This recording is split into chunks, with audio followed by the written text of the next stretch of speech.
Hi everyone, my name is Marlena. I'm a clinician and I work at the High Focus Center location in Freehold. And today I want to talk a little bit about the topic of self-compassion. There's a lot going around on the internet right now about how to best deal with quarantine, how to kind of get through this pandemic in a semi-positive way.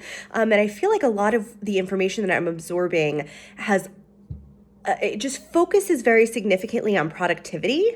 And I think that kind of what's missing from the conversation, which is focused so much on learning something new or making something or, creating like a side job.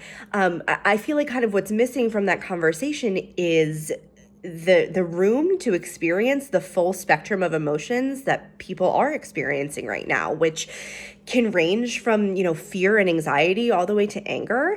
And I feel like we're really not focusing enough on creating space for ourselves to be a little human in a totally unprecedented situation. So today I kind of wanted to shift, kind of the image of what success in this time looks like in order to incorporate a little bit more of self-compassion.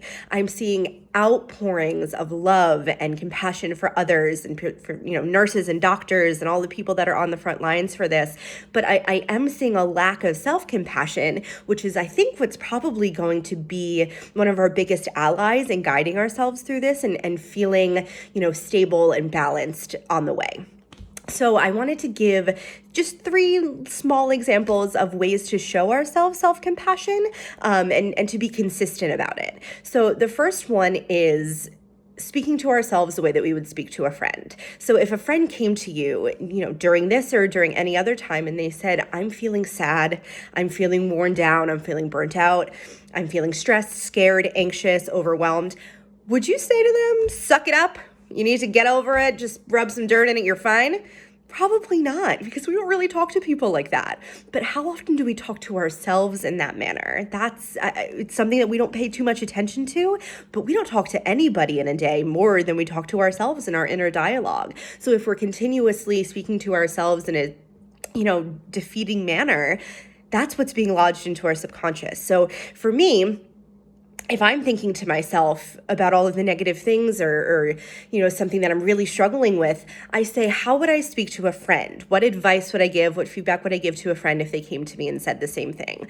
And then I try to offer myself the same patience, the same compassion and kindness that I would for anybody else that was coming to me, whether it was a client or a friend and needed some kind of guidance on something, because you will tend to speak to others a little bit more kindly than you speak to yourself, and you'll offer a little bit more room to be human. So try that. And then the second one is challenging those negative and defeating self-talk and kind of the tapes that we play of ourselves. So if we're consistently thinking in, distorted patterns. So we're thinking all in black or white. It's this or it's that. There's no gray area. Or maybe we're really exaggerating the negative or minimizing the positive. Maybe we're personalizing things a lot. Those are all examples of distorted thought patterns. So if we're able to identify that something is a little bit distorted, and kind of just tweak it to offer more compassion to yourself, offer more patience, offer yourself, again, some room to experience a full spectrum of emotions, you'll find yourself probably in a more peaceful inner space. So if you're thinking includes words like always, I'm always going to feel like this, or this is never going to get better, or I'm the only one that has to go through this. When we're speaking in absolutes, it's usually an indication that there's some sort of a distortion that is causing a lens at what we're looking at. It's a lens over the way that we're observing the world. So if we notice those things, being able to just create a bit more of a balance there. So I can't do this, or I'm never going to be able to change this. We can change that to, I'm struggling with this. This is hard for me, but I can do this. I am taking a little bit more time, or I am trying this, and this to achieve this. So we can create a more balanced framework for what we're talking about, even if it is something that we're struggling with, even if it feels like something that we can't do, we can create a bit more of a balanced view of it. And the last suggestion was taking a self-compassion break, which is kind of just composed of 3 easy steps.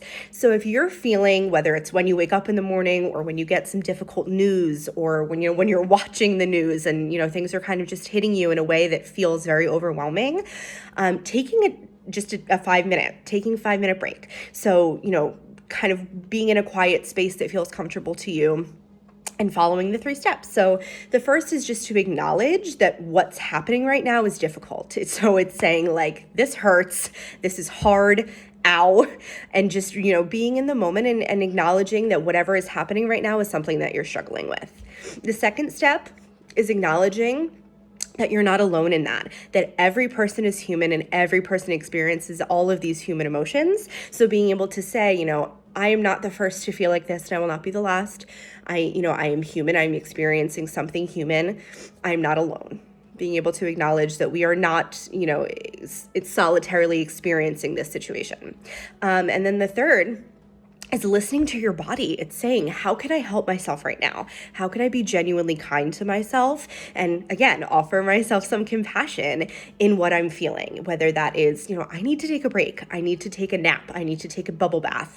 Or, I need to go outside. I need to change this scenery. I need to move my body. What can I give to myself right now to be kind, to show compassion, and to show patience? So I hope that some of these things will, you'll find them helpful in quarantine in this, unprecedented time that we're all experiencing.